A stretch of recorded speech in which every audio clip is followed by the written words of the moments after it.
Our miracle planet is ever-changing. Over vast timescales, continents travel and climates swing, forcing all creatures to find original ways to survive.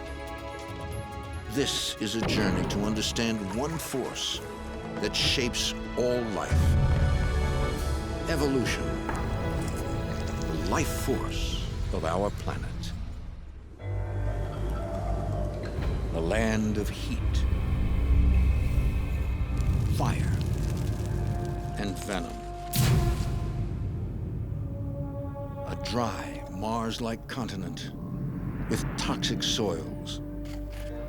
Yet animals have mutated and evolved to flourish here. Improbable monsters, dragons, dinosaurs, and devils. Families of bizarre, pouched mammals dominate every habitat on this ancient continent. Where did they come from? What forces shaped them? How do they survive in this land of mutants?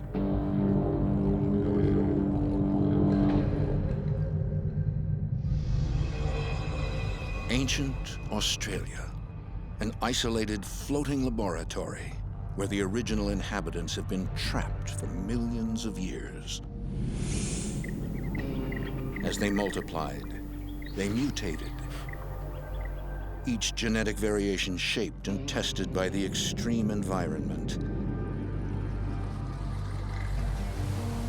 Only the mutations that offered advantage survived and were passed on, until the continent became dominated by weird creatures found nowhere else on the planet. Desert covers more than half of Australia. In the height of summer, it's one of the hottest places on Earth. Over 46 degrees Celsius. Reptiles thrive here. The thorny devil lizard, coated in camouflaging spines, is able to survive with minimal moisture.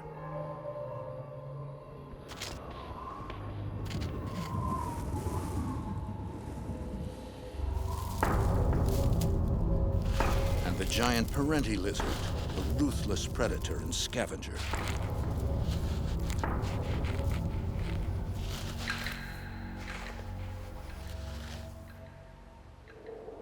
But what mammal could survive out here?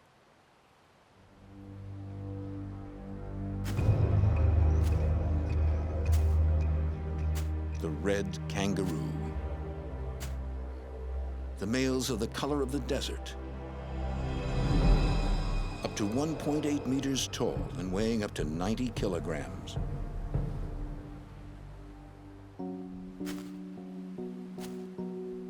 The females, at around 35 kilograms, are colored all shades of gray.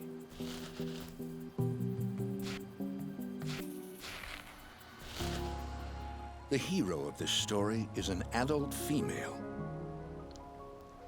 mother to a 10-month-old called a Joey.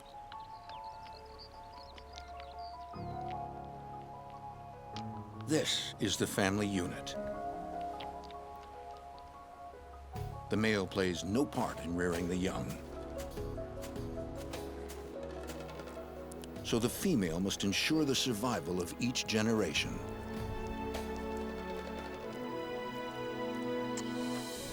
She dedicates her life to her offspring.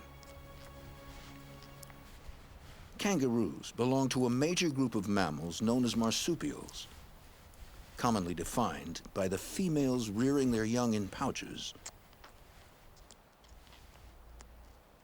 In the desert, this marsupial mom still provides milk for her female Joey, despite not having drunk any water for 5 days, long enough to kill a human. But marsupials are mutant survivors. Evolution has equipped all 156 of Australia's living marsupial species with a range of secret weapons some shared, some unique, which enable them to exploit every habitat.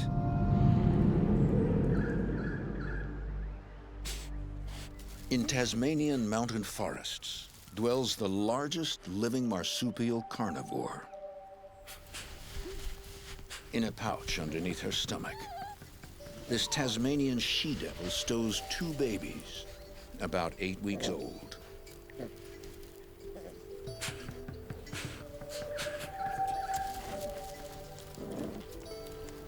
Even at this age, the little devils live up to their name.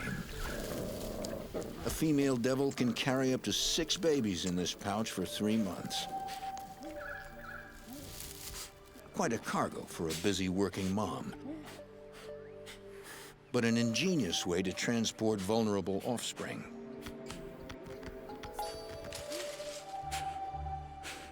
Her powerful sense of smell leads this scavenger to a decaying wallaby carcass.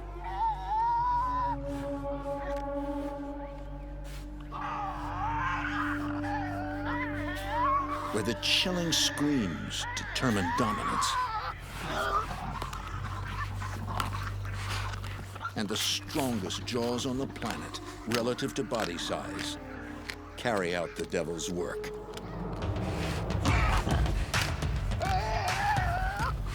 Five devils can strip clean a good-sized carcass in less than 1 hour.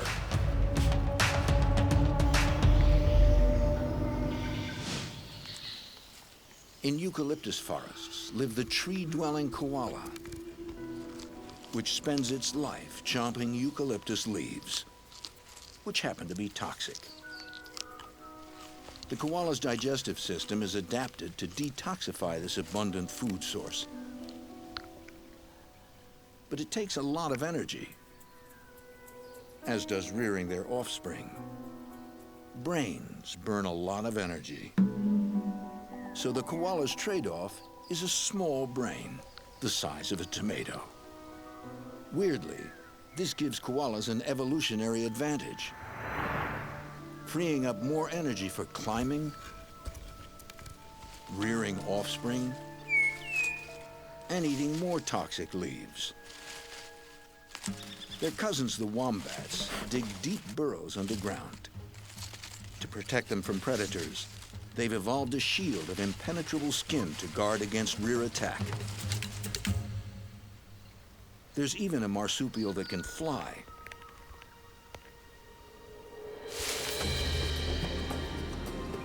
Like bats, sugar gliders have grown a membrane, so they can glide from tree to tree. But it's the desert dwellers that face the biggest challenge. The water holes have dried up, so the first of the red kangaroo's survival skills kicks in. She's almost stopped urinating, and her kidneys recycle urea, helping her stay alive and continue to produce milk.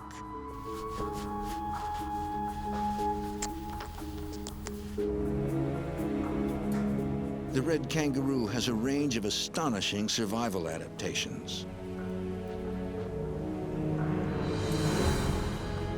Like all her marsupial family, these evolutionary changes reach back through the geological history of the Australian continent.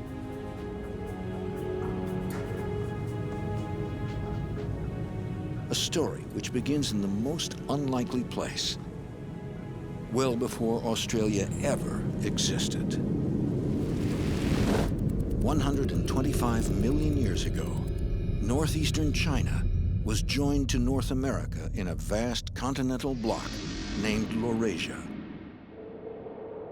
A fossil skeleton from this time provides our only clue to the original ancestor of all marsupials. Its name, Sinudelphus zarlai. It measured 15 centimeters long and weighed about 28 grams, like a tiny mouse. The first marsupial was a climber and most likely spent its days scampering across low branches of bushes. feeding on insects. The next oldest marsupial fossil was found in what is now Utah in the United States, dated around 110 million years ago. So it appears that marsupials dispersed south from North America, most likely via a small arc of volcanic islands. During this marathon journey, the tiny mouse-like Synodelphus mutated into variations of the original marsupial. And these species spread into what remained of the ancient continent, Gondwana.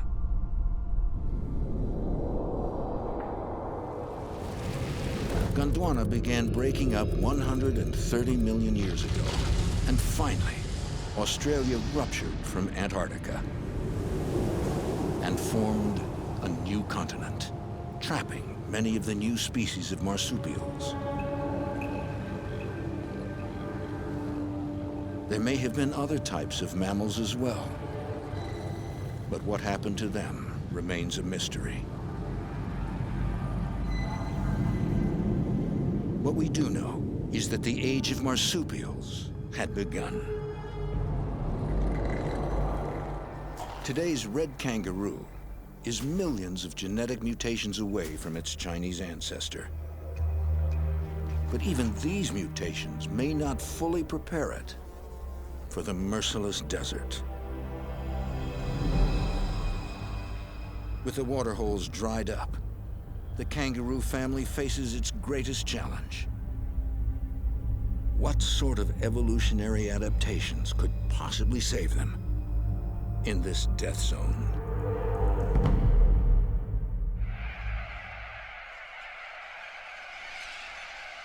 In the desert, the locals abandon the dry water hole.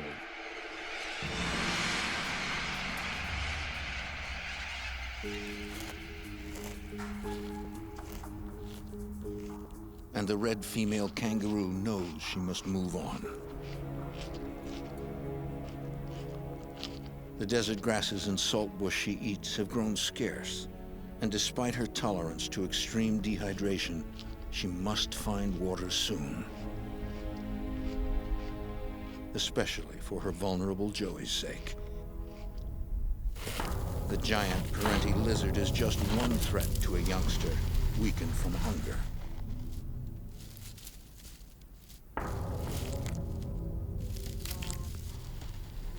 And the most dangerous snake on the planet, the western taipan, patrols this arid landscape, armed with enough venom to kill an animal 10 times the kangaroo's size.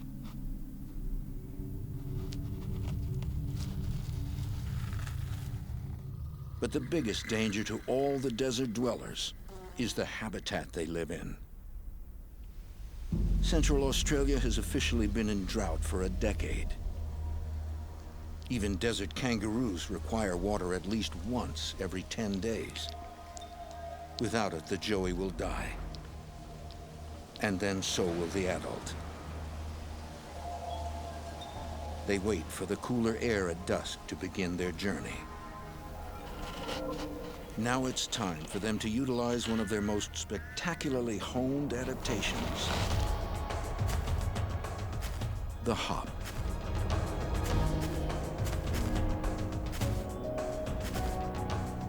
Their lives depend on this unique form of locomotion.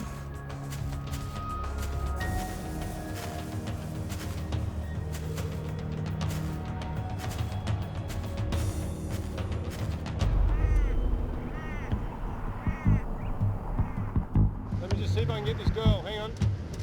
Dr. Adam Munn is an internationally renowned kangaroo zoologist. That's it. Yep. Keep that speed. Passionate about kangaroos, he's investigated every aspect of their specialized survival kit in his fieldwork. I've been studying kangaroos for a few years, and we're now out here trying to understand how these animals are surviving with the drought conditions. Using a super slow motion camera, Oh, nice little hop. Dr. Munn analyzes their most conspicuous survival skill. One of the really important features of red kangaroo's ability to survive is their efficient form of locomotion, which is hopping. All right, how fast we going now? An adult red can average around 24 kilometers per hour, and Adam has clocked them at nearly 50 kilometers per hour. That's quick, that's a good pace. When they hop with their hind legs very close together, and it's almost as if they hit the ground with one foot. They're much more efficient at travelling long distances and at higher speeds compared with a quadrupedal placental. That was perfect. Righto. Scientific analysis confirms that at cruising speed, hopping is much more efficient than a horse cantering or a greyhound running, because of how kangaroos store and reuse energy in each bound. Look at that bow. That's just fantastic.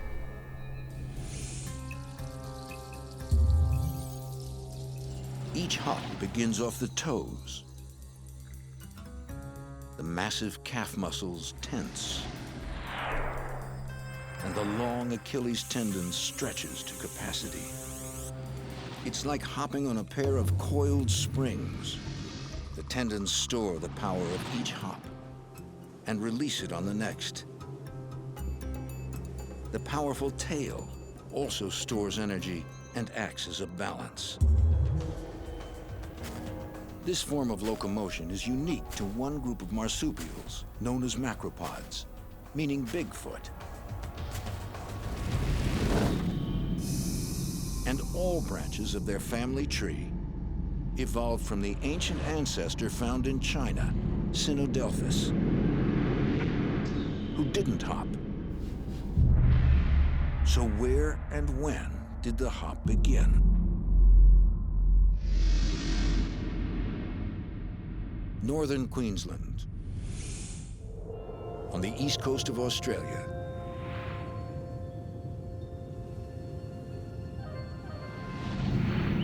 And in pockets of ancient tropical rainforest lives a clue to solving this mystery.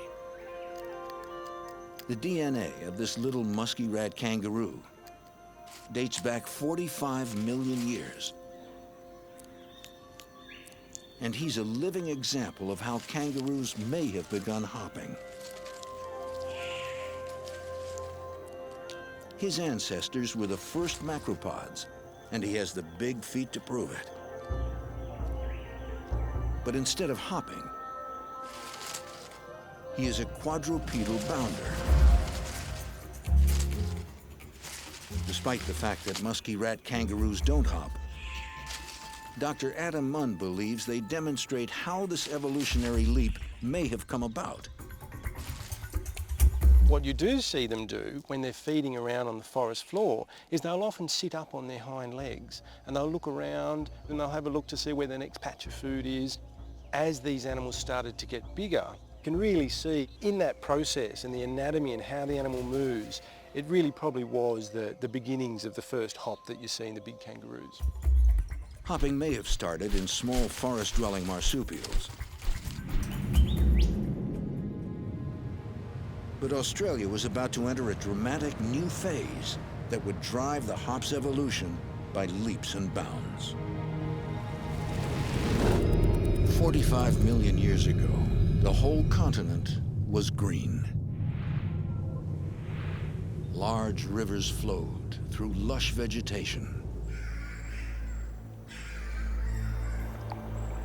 The perfect environment for a dinosaur-like crocodile.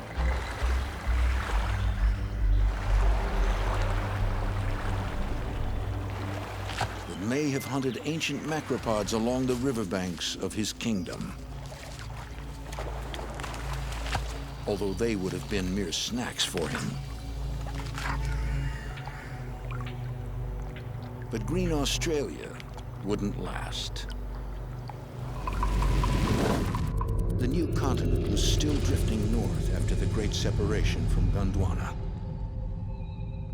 While in the south, cold ocean currents began flowing freely around the newly formed Antarctica, cooling it and slowly it froze, trapping moisture in the ice.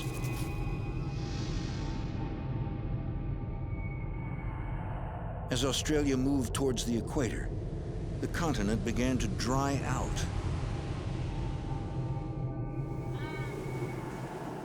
As the climate changed, Australia's tropical forests transformed into open grasslands, and the marsupials had to adapt or perish. The musky rat kangaroo stuck to the dwindling rainforest habitat, but his cousins began branching out, evolving new abilities as they went. It's likely this climate change drove the macropod's transition from four-legged forest bounders to two-legged hoppers. 7 million years ago, small kangaroos called wallabies branched out in several directions. Some species took to rocky bluffs, where their feet modified, enabling them to grip rocks.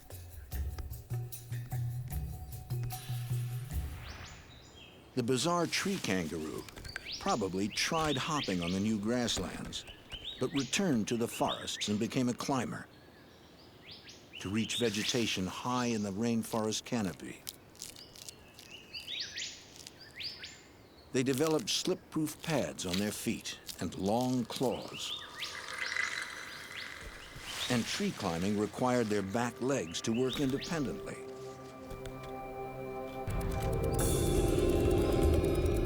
"5 million years ago, the gray kangaroo family appeared and eventually became herd-like grazers on the grasslands, like antelope on the African savanna. They developed complex hierarchies, which required behaviors to reinforce the chain of dominance.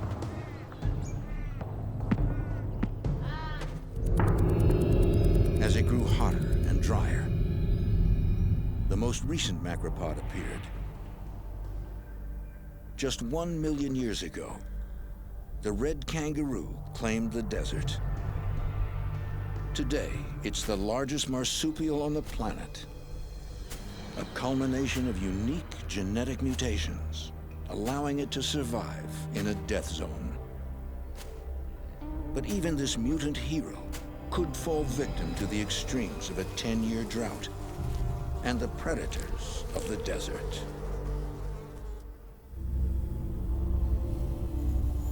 It's morning in the desert, and 8 days since the female kangaroo and her joey last drank water. As the day heats up, they have to rest.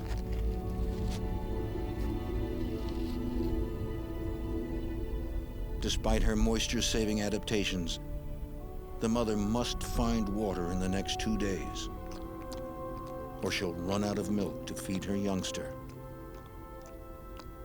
But for now, she still has some milk. Over the last 2 months, the youngster has grown too big to fit in the pouch, and her mother won't let her try, because there's someone else sheltering in there. The adult female has another baby, almost hairless, just 12 weeks old. The breeding strategy of female red kangaroos is a masterpiece of mothering. 8 weeks ago, the mother refused entry to her oldest joey, the little female, from full-time residency in the pouch. The adult female then began to lick the inside of her pouch, and then sat down on her tail, signaling the start of something special. The birth of a new joey. All marsupials enter the world this way. A tiny, underdeveloped, blind newborn. instinctively navigates unaided from its mother's birth canal to the safety of her pouch. As the newborn male latches tightly to the teat to which he'll stay attached for the next few months, his mother produces a hormone that invites another large, powerful male to mate with her.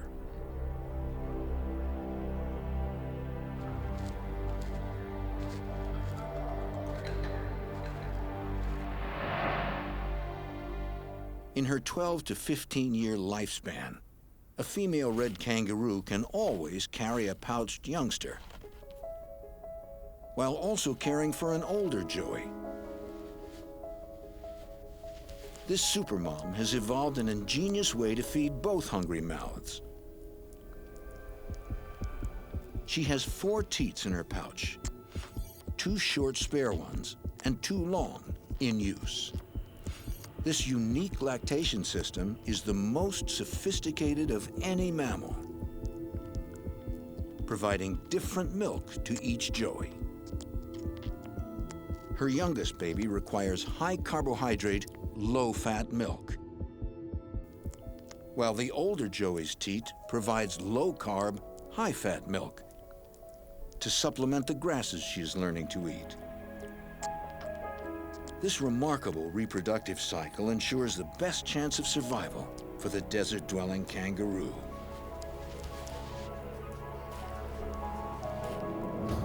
But the ancient continent of Australia is a mosaic of challenging habitats for all its mutant survivors.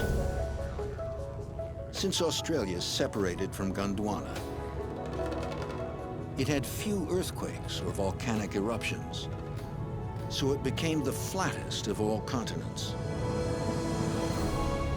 Iconic Uluru in central Australia is constructed of sediments from an ancient mountain range weathered over millions of years. No geological activity means little new soil is created, and erosion leaches nutrients from the soil that's here. Southwest Australia, and the soil is virtually sand. But life here has adapted in exquisite and surprising ways. Wildflowers seem to defy the barren soils they grow in. But they need to be as flamboyant as possible to attract pollinators in this inhospitable home. And who might those pollinators be? Reproductive biologist Professor Marilyn Renfree specializes in marsupials. That should be enough. Over the last 30 years, she's dug hundreds of holes in this remote corner of southwestern Australia. There, that's perfect. A somewhat bizarre activity for a biologist. The morning will reveal all. It's just the most beautiful little things. The holes are pitfall traps, Come here, darling. so Professor Renfree can study the bizarre reproductive strategies of these tiny marsupials. And she's got babies. The young are just getting fur. This is a honey possum, the sole survivor of a long extinct group of marsupials. How did they out-survive other members of their family? Every aspect of these unique marsupials' lives holds a clue to how they did it. First, their diet. Well, they're one of the few totally nectivorous animals in the world. They feed on the nectar and pollen of these banksia flowers. Honey possums coexist with the prevalent plant in their environment. In exchange for food, some banksias rely on them for pollination as they scamper from bush to bush. Their size is the next clue. Honey possums are amongst the smallest of all marsupials. The females give birth to the smallest mammal at birth of any mammal in the world, less than 5 milligrams. Can you imagine the whole of mammalian organisation in less than 5 milligrams? It's incredible. A 5 milligram mammal is about the size of a pinhead. Being small is the best size for a nectar eater, but it doesn't mean they don't eat much. When she's providing milk for her young, this little female can consume 10% of her body weight in one night, gorging herself on pollen and nectar.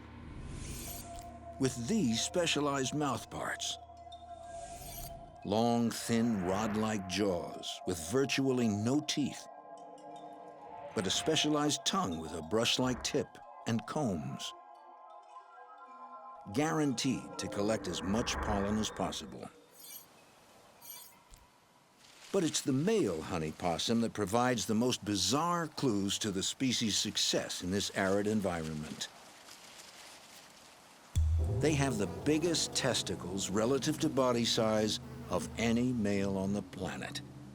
It's like a man walking around with 2 very large watermelons. You need a wheelbarrow to move around if you were a human with testes the same size as a honey possum.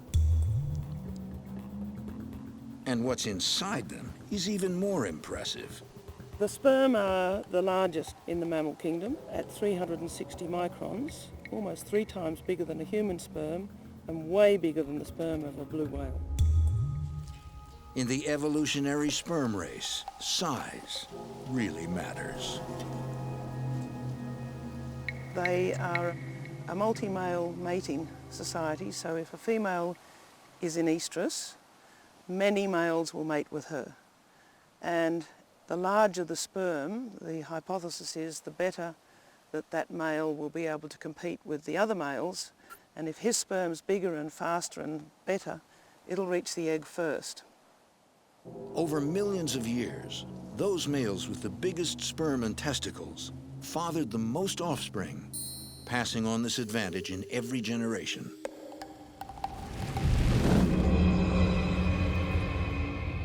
But in the competition for bizarre breeding strategies, one of the honey possum's cousins comes a close second. Unlike the honey eater, the tiny Antechinus is a carnivore. And his extraordinary life cycle enables him to populate every habitat around Australia. For the first 10 months of his 11-month lifespan, all this male does is eat and grow. He needs all the energy he can store because in his last month, he has a job to do that will kill him. Every spring, Antechinus males become obsessed with mating. They don't eat. They don't sleep. They just seek out females and mate 24/7. After 2 weeks of this testosterone-fueled rampage, all the males die in a blaze of glory. It seems Antechinus males are disposable, a strategy that may have evolved to prevent males from competing with their many offspring for food. In the genetic lottery, the Antechinus and honey possum's bizarre breeding specializations helped them stay alive while other marsupials went extinct. This is survival of the fittest.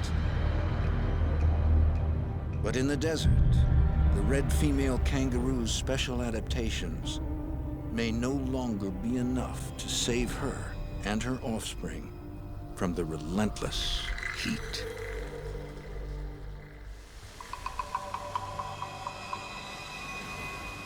"11 days with no water, and the kangaroo family finds itself in dire straits. The female can no longer produce enough milk to feed both her offspring. The older joey is especially at risk, and soon sacrifices may have to be made.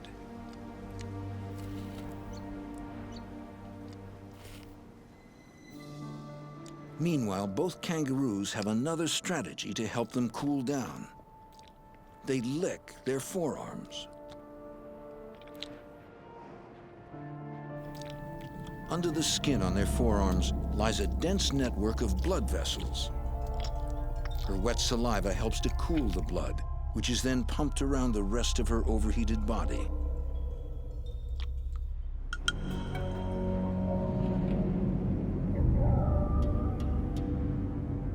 A potential predator announces its presence.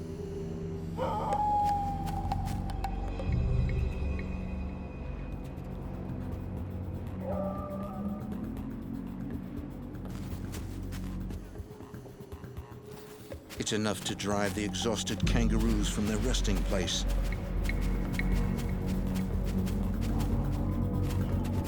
Back into the relentless heat.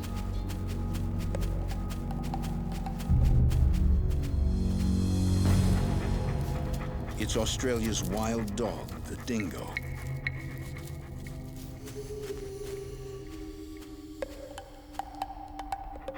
She calculates whether she'd have a chance. In broad daylight, in this extreme heat, a successful hunt is unlikely. But this moment is symbolic. Each represents one of the major branches of evolution. Both mammals, but with very different reproductive strategies.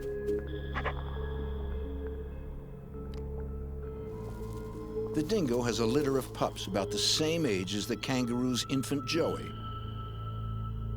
But the profound difference is that she hasn't given birth to them yet. They are still in her womb. The dingo female nurtures her pups through an umbilicus connected to a placenta, which supplies nutrients from the mother and filters out waste. At first, the kangaroo fetus, like all marsupials, also draws nutrients from a placenta. But then the similarity ends. The marsupial is born early, before it's fully developed, and makes its instinctive journey to the pouch. There it trades the umbilicus for the teat and continues to grow. While the dingo pups develop within their mother's womb for around 9 weeks, until they are born fully formed. Two completely different strategies, both successful. An ancient mutation may have caused the division, providing an advantage that's been passed down. But which came first is one of the great unsolved biological mysteries.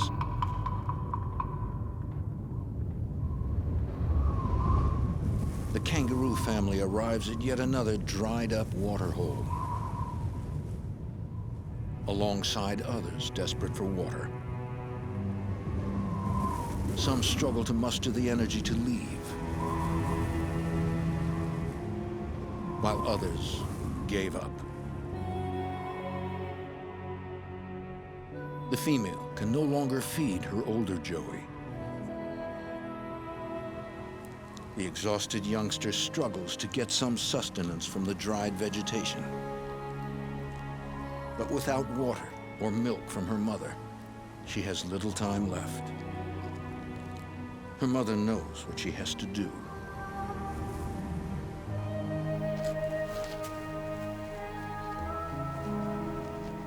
Too weak to follow, the Joey is completely vulnerable in this merciless landscape.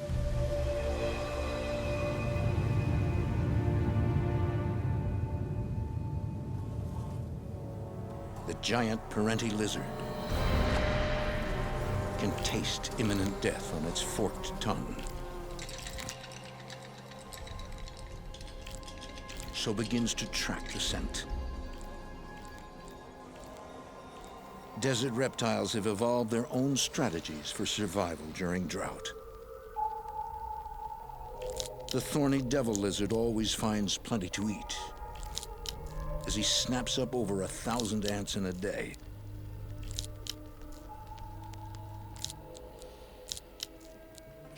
Rodents stay cool underground in the desert.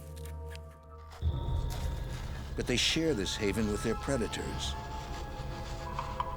venomous snakes. The Australian taipan has a super toxin, powerful enough to kill any animal instantly.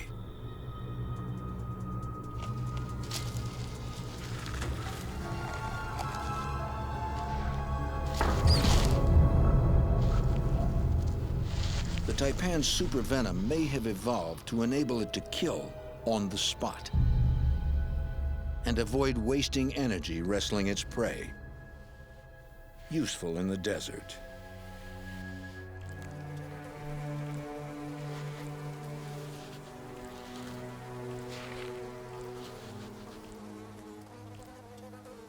After 11 days with no water, the little female joey has succumbed to the drought. Her death will sustain the giant parenti lizard for weeks. Despite kangaroo's sophisticated survival adaptations, 80% of joeys don't make it past 2 years. The adult female's burden is lightened at heartbreaking cost. But she still has her infant joey safely in her pouch. Though dangerously stressed, she has one more evolutionary trick that will ensure the survival of her species.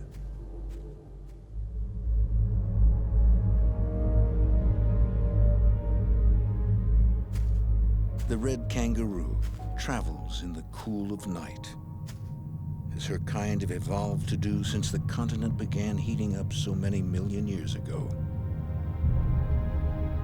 In the 21st century, Australia continues to heat up. Always unpredictable, rain is becoming less and less frequent. Each drought lasting longer than the one before. And the catalyst is a cycle of events triggered far from the arid center of Australia.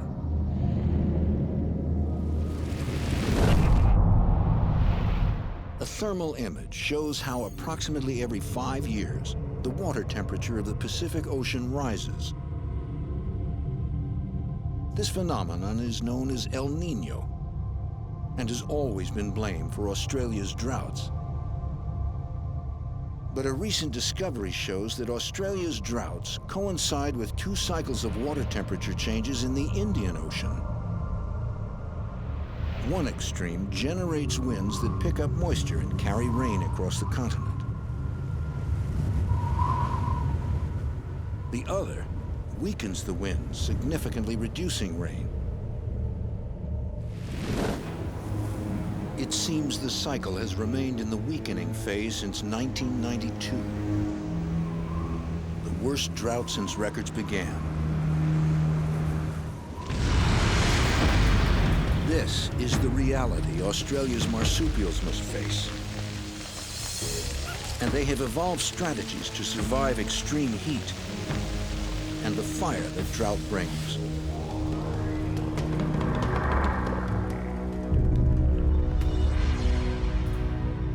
But even 1 million years of mutations aren't enough to allow this red kangaroo to survive endless days without water. Just as she reaches the limit of her reserves, a freak cloud of moist air from the coast gets pushed by wind into central Australia, where it meets the desert heat, culminating in a thunderstorm.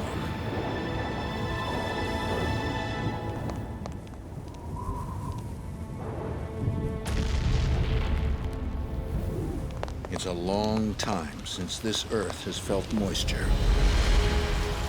Rain finally falls on Australia's iconic red center, an extremely rare event.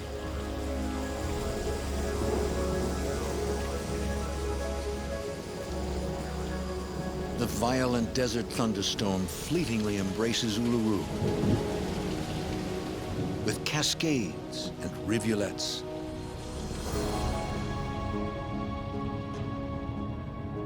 By morning, the desert is transformed. Numerous waterholes create a network of oases.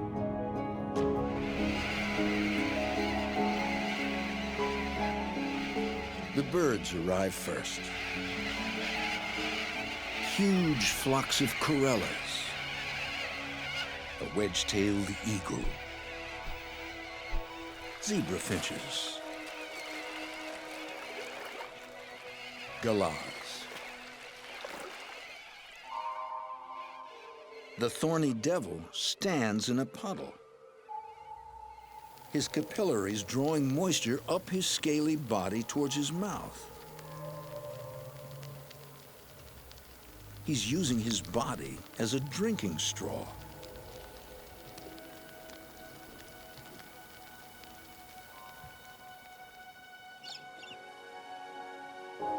Finally, the dehydrated female kangaroo reaches life-saving water.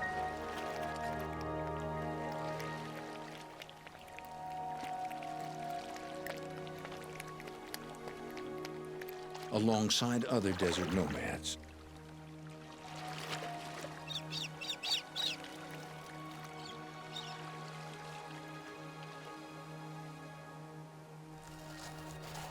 She can finally relax. But is it too late for her infant Joey? Somehow, this extraordinary mother has continued producing milk and protected him from harm.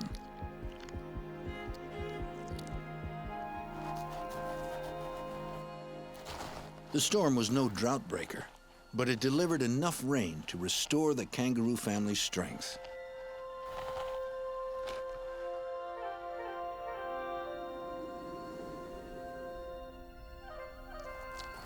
Three months later finds the young male robust and playful.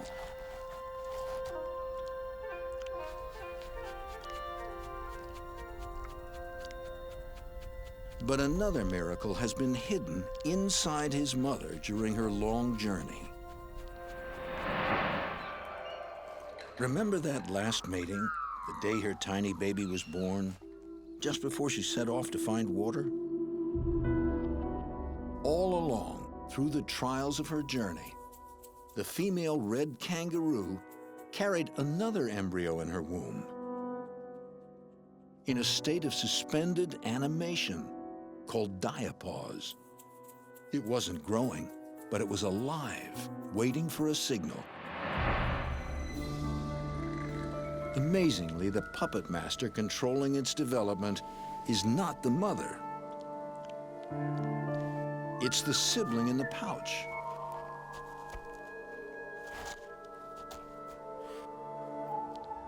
While he continues to suck regularly on his teat, the unborn brother or sister remains in suspended animation. When he ceases suckling and outgrows the pouch, this triggers the fertilized cells to grow into an embryo. Just 30 days after conception, the newborn will make the journey to the pouch. And the cycle will begin all over again. In a masterpiece of mothering, female red kangaroos can support offspring at 3 different stages. This extraordinary reproductive strategy, enabled by her pouch, transported by her hop, is as good as it gets at this place in time. But evolution never ends.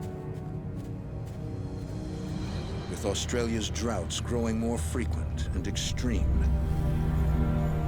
this remarkable survivor must keep evolving so she can continue her journey on this, our mutant planet.